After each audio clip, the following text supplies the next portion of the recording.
আসসালামু আলাইকুম। তো সবাই কেমন আছেন? তো আলহামদুলিল্লাহ আমরা ভালোই আছি। তো অনেক দিন পর আম্মা আসলো। তো আম্মা একটি মাটির চুলা বানিয়ে দিয়ে গিয়েছিল আমাদের। তো মাটির চুলায় আমরা তো রান্না করতে পারি না।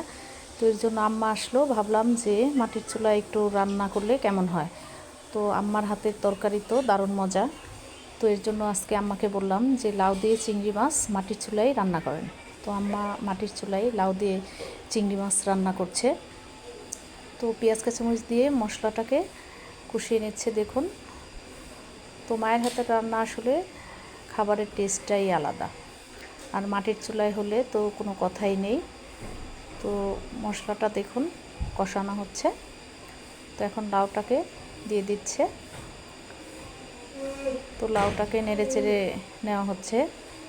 তো দেখুন তরকারি কিন্তু প্রায় হয়ে এসেছে। তরকারি